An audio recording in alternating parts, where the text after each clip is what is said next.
Morning, everybody. Temperature is decent, like the actual temperature. Wind chill is a bugger. The wind is blowing pretty good here. It's gusting around just about 40.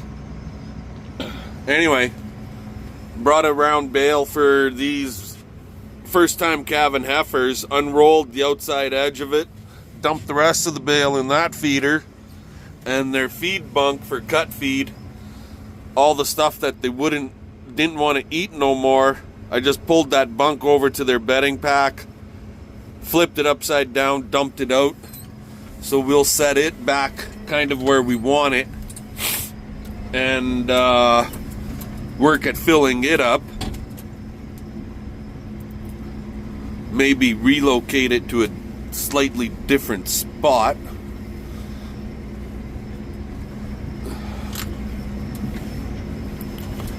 But yeah, that's things are going okay here this morning. At this point, I am expecting somebody to show up with a new product. They want us to try out, so we'll see if they make it today in this blustery weather or not. And if they do, I'll bring you back for all of that.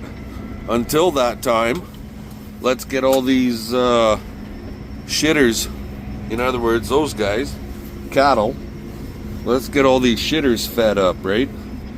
Because pretty much what do? They're brand new, according to science. Those critters there, and in that corral way over there, and in those three corrals back there, and the ones out in the bush, these are all, according to science, a brand new health food craze. Everybody's wanting added protein into their diets, and like the human race, they need added protein into their diets and so on and so forth. And they're trying to do this Beyond Meat and make vegetable and grain and shit like that taste like beef. And then they found out that all you got to do is take a cow and feed her grass, and she creates one hell of a protein source for human consumption. How about that? Oh wait, isn't that what we've been doing all our lives, some of us guys? I know that's pretty much what I've been doing all of my life. The only downside is the buggers didn't want to pay for it. But now it's becoming a little bit more profitable. But yeah, science proves that feed grass to cows, and now you can have your protein source and eat it too. Eat more beef. Anyway, talk to y'all later. Alrighty guys, so something I need to say here, because it was just the other day I was saying how I feel there's way too many purebred breeders, and CP would like to be one. But at this point in the game, we are a commercial herd. We are just a standard beef cow, commercial beef cow raising ranch. In the case of us buying a purebred papered heifer that will be in CP's name, that's just something for CP to play with.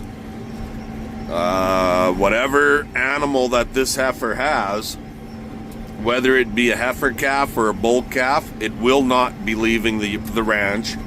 it'll be staying here. If it's a heifer, it'll be staying here to increase her purebred herd size. If it's a bull, it'll be here to increase our bull power and bring in new genetics, because you do have to bring in new genetics one way or another, so you don't end up with a problem of line breeding or inbreeding.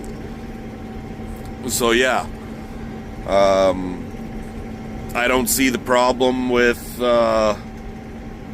getting this heifer. Time goes on, we'll see what happens. So CP's got a big dream, and her dream at this point is to have 100 head, eliminate the commercials, and have 100 head of purebreds and fight with the big dogs on genetics. Well, that's all fine and dandy, but at my age, I'll help her play with her game and play with her dream, but I'm still going to be a commercial guy. I've been a commercial guy all my life, so I'll continue with that. That purebred business is, in my eyes, a whole new ball of wax. And it's going to be a hard learning curve for both of us, because it's something we've never been involved with. Sure, we've got purebred bulls here, but these are animals that we purchased, and then the papers were transferred into our names.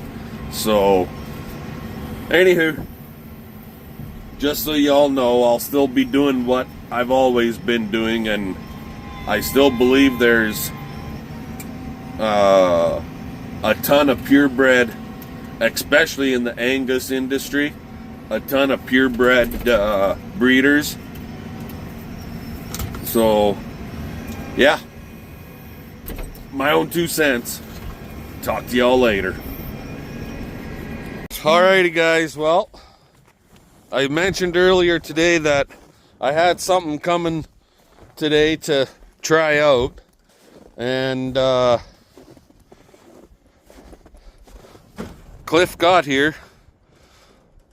Luther Cattle Brush and Oiler, Cliff Luther. That's the man of the hour right there. But I want to, before we get to talking to Cliff, I want to show you his unit here. Get ready for this one, guys.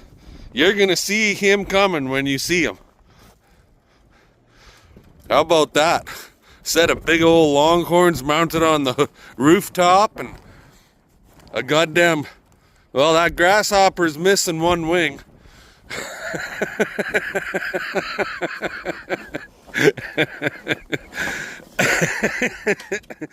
There he is, the sheep herder himself. But this is, you came up with this idea yourself? Yeah. Yeah? Yeah, there's nobody else to blame. So he's got a few in here. Services, you do the servicing on them if they need it done? Oh, yeah, they're guaranteed. Like, if you get one of these things, you're going to, and it has any trouble at all. I mean, we finally got some of the welds to stick now, so we're not running around too much sticking the welds back together. But no, the things are working great, and people are loving them. The cows are loving them. That's the important part. When the cows are loving them, that's when I feel good. It all kind of stems back to my old uncles who used to raise polled Herefords at Aylesbury, and they loved those cows. They loved them so much they never even bothered getting married. They just looked after those cows and enjoyed their entire lives. Some of the happier guys you'll never meet. And my old uncle would take that bull out for his water after dinner, walk him back, and then he'd pull off his big mitts because he was going to shovel shit all afternoon long, and he'd scratch that old bull. And this is my homage. So, guys, the whole idea here, I have to give Cliff a ride home because the unit is mounted on the back end of his truck, so I got to give him a ride home.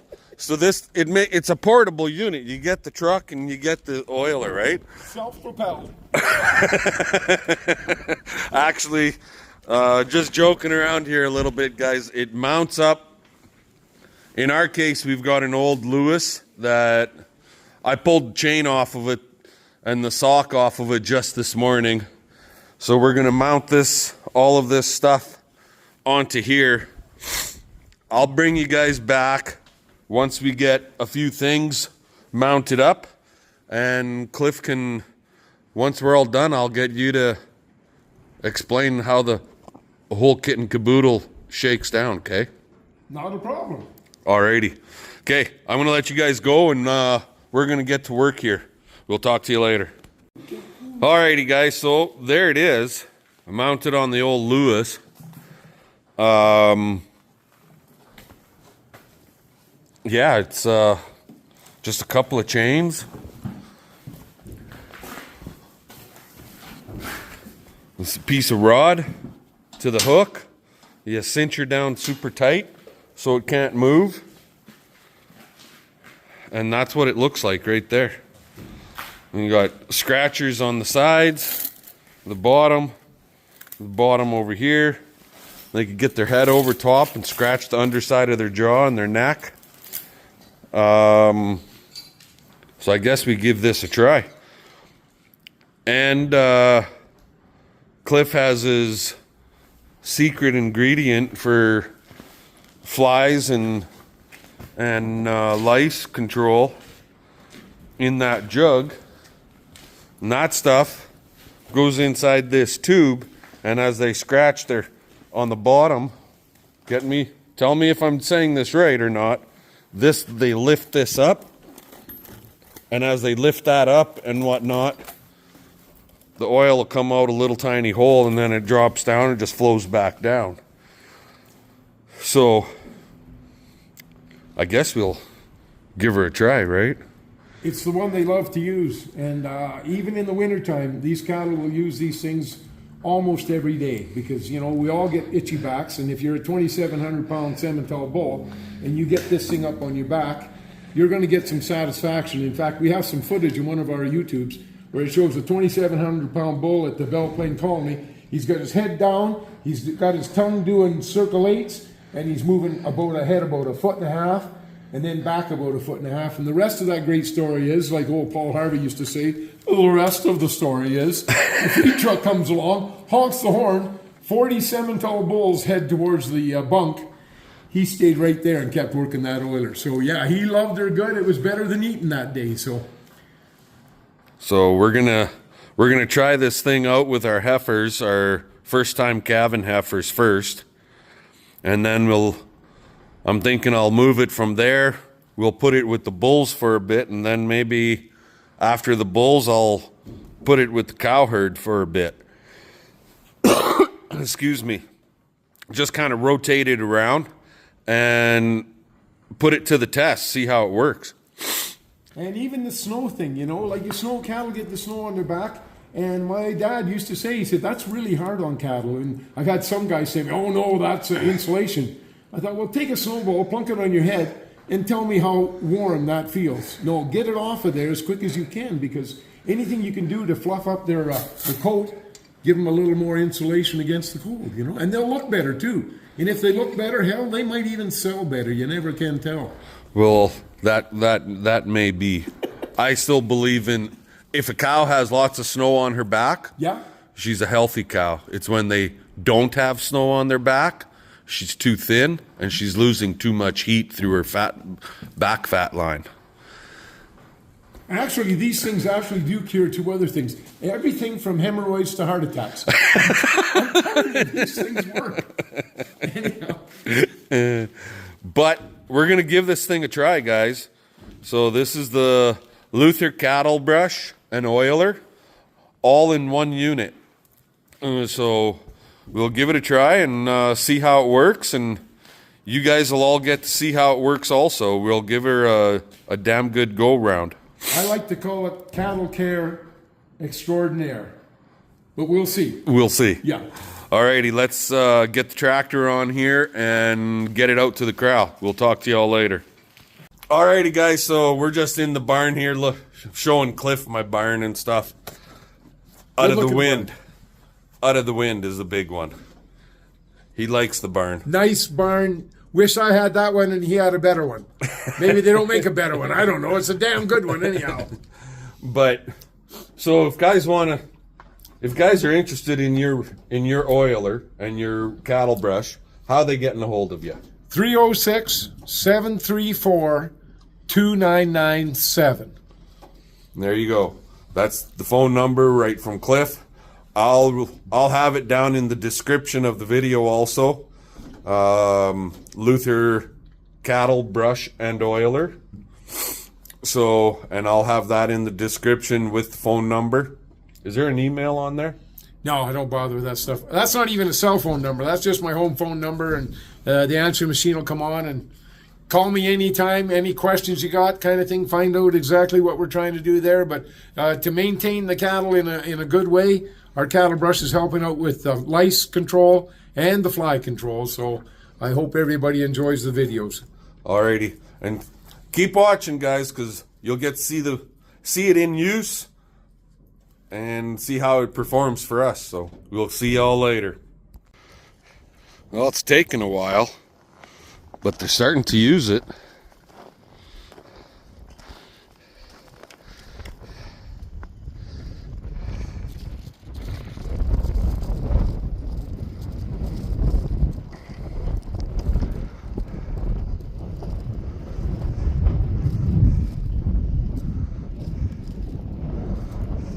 She'll figure out how to get her head on the underside. I may have to lift it up higher.